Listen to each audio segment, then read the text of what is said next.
My girlfriend stole $118,000 from our joint account and ran off with her ex. What I found out next blew everything wide open. I'm a 27-year-old guy. I was dating Madison, 24F, for almost 2 years. We met at my friend Kyle's housewarming party. She was friends with Kyle's girlfriend. I remember it so clearly because she spilled her drink on my new shoes, laughed, and said, "Well, now you have to talk to me." That was Madison. Confident, full of life, spontaneous. Or at least that's who I thought she was. Madison worked in marketing at a major company downtown.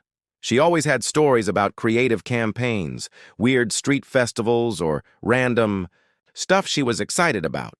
Grocery shopping with her felt like an adventure. We clicked fast. We had the same humor, loved the same shows, except horror, she hated those, and talked about the future constantly. About 3 months into dating, she opened up about her ex, Jace. Total bad boy cliché, tattoos, motorcycle, worked at a trendy tattoo shop. She told me he was toxic, disappeared for days, forgot her birthday, made her feel small. I wanted to be the opposite of him, the safe guy, the one who could make her forget all of that. We moved fast, talked about kids. She wanted 2, I wanted 3. Houses, a golden retriever. I even started looking at engagement rings 6 months ago, oval diamonds, because I saw them on her Pinterest board. I know how that sounds, but when you think you found your person, you remember those little things.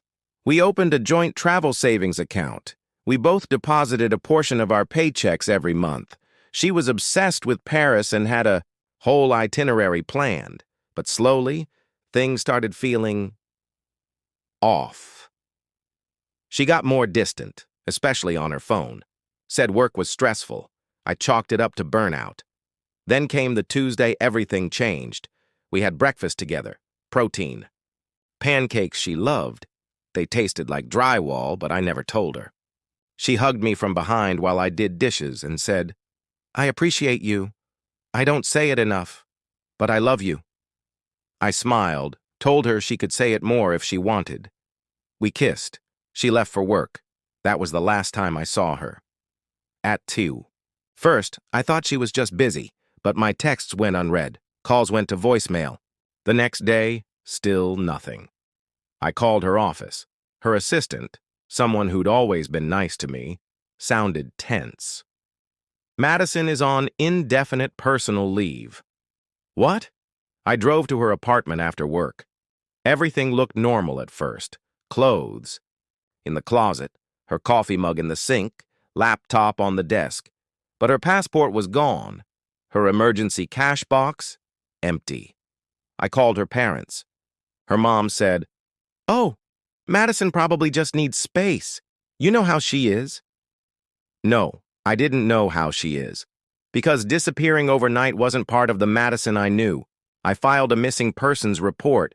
The police said because there was no foul play and she left voluntarily, there wasn't much they could do. Her best friend Ashley, cold. "Maybe take the hint and move on," she snapped before hanging up. I couldn't sleep. I kept asking myself, did I miss something? Did I push her away? Then I remembered our joint account. I logged in and my stomach dropped. There were withdrawals, big ones. Not from our city, not even from our country. The Maldives, luxury resorts, couples massages, candlelit dinners on the beach.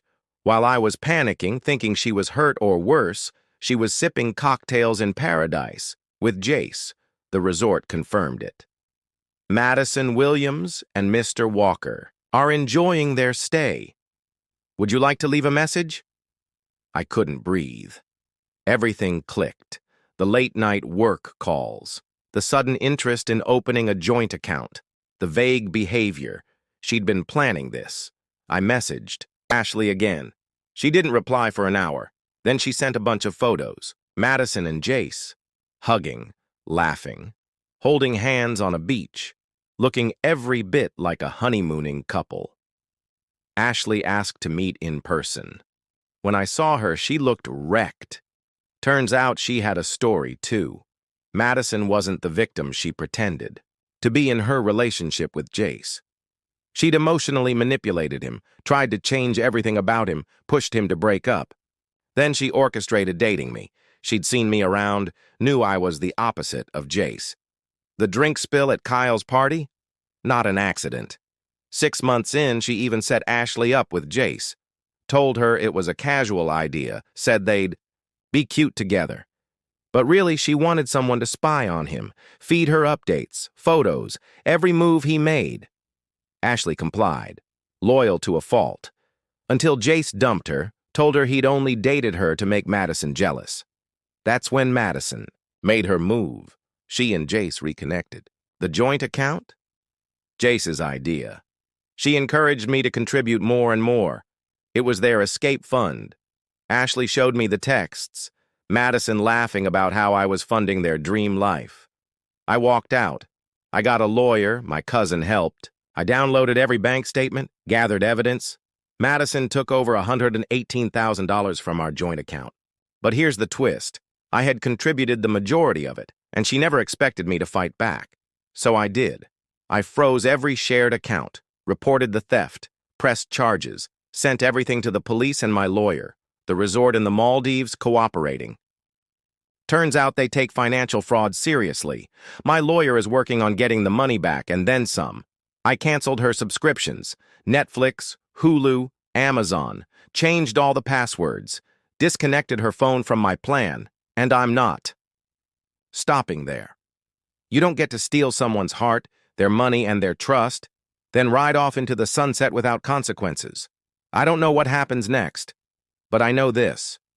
I'm not the fool she thought I was.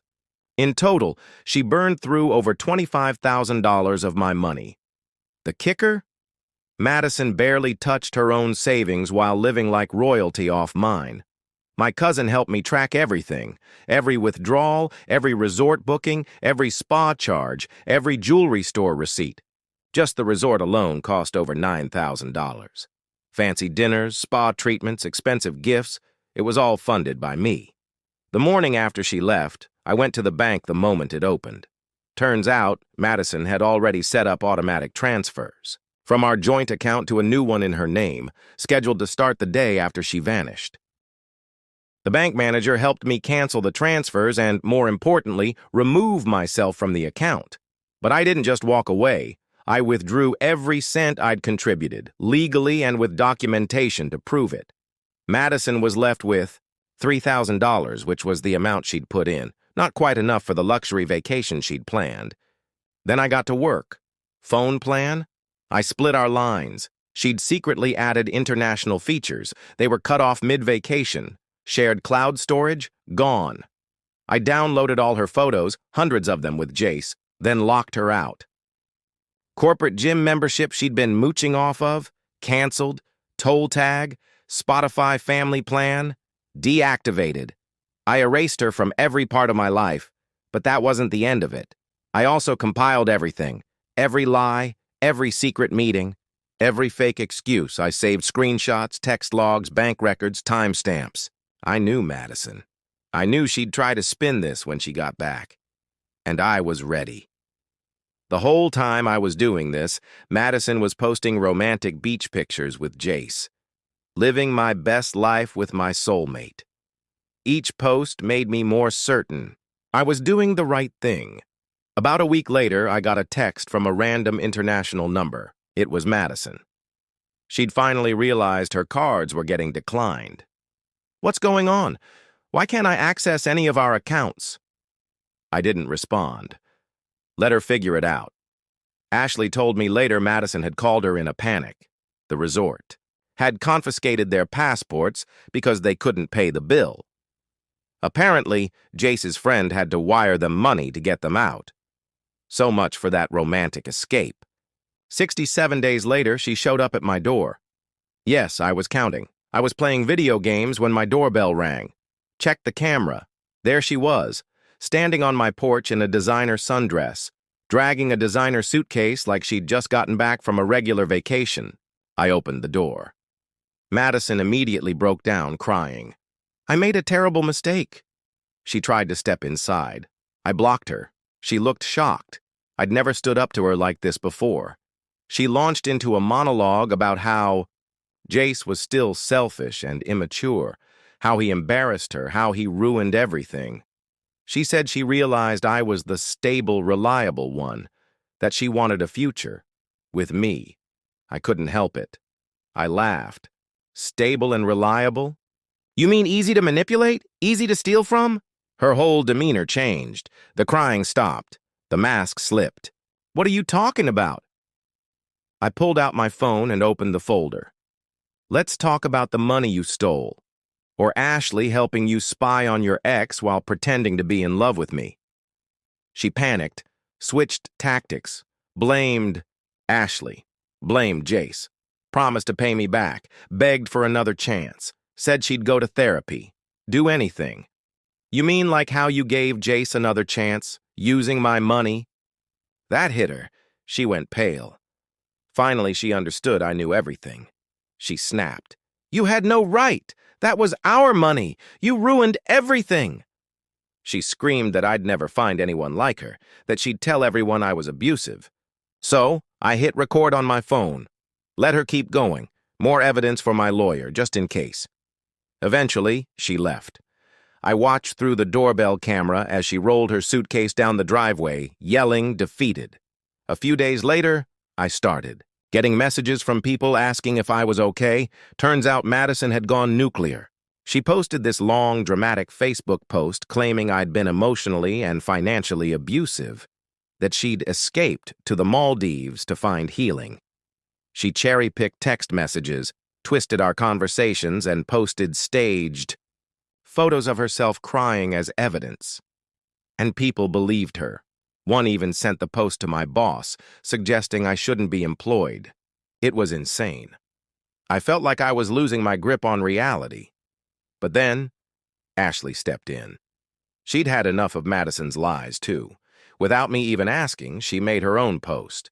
This one full of receipts. Screenshots of Madison and Jace, plotting to use me, bragging about how I was funding their escape. Photos of them together while Madison was still with me. Bank records, timestamps, everything. Suddenly, the tide turned. People deleted their supportive comments on Madison's post. Some apologized to me. Her own cousin messaged me saying he felt ashamed for believing her. The person who emailed my boss retracted their message. Madison tried to delete her post, but it was too late. Screenshots are forever. Then Jace got involved. He posted a bombshell. Madison had been lying to him too. Told him I was the abusive one. Turns out she played both of us against each other. She'd been stringing him along just like she did with me. Even more people came forward. Ex-friends, exes, with stories of how Madison had manipulated them. She made one last desperate post claiming Ashley and I had conspired to ruin her life, that all the evidence was fake. But nobody believed her anymore. She even lost her job, apparently. Taking emergency leave for a 2-month tropical vacation doesn't sit well with employers. Fast forward a few months, Madison's life was in shambles. Her parents finally stopped enabling her. She had to take a job at a small marketing agency. But guess what? Jace started dating Madison's younger sister. You read that right. They got serious, moved in together. Madison found out at Sunday dinner. She lost it, started throwing things, screaming. Her parents had to physically remove her from the house. They told her therapy was now mandatory if she ever wanted to come back. Then she showed up at my new apartment. I don't know how she got the address. She looked terrible, a ghost of the person she used to be. She said losing me was the biggest mistake of her life, that she'd changed. But here's the kicker. She didn't come to apologize. She came because she was drowning in credit card debt from the Maldives trip and needed money. I just laughed and shut the door. Through the door, she yelled, "I've changed! I'm different now!" Sure you are. Inside, my new girlfriend Sarah was laughing. She'd seen the whole thing. Sarah is everything Madison wasn't. Honest, independent, kind. We've been together 6 months, and for the first time, I understand what a healthy relationship feels like. Madison still tries to message me through fake accounts.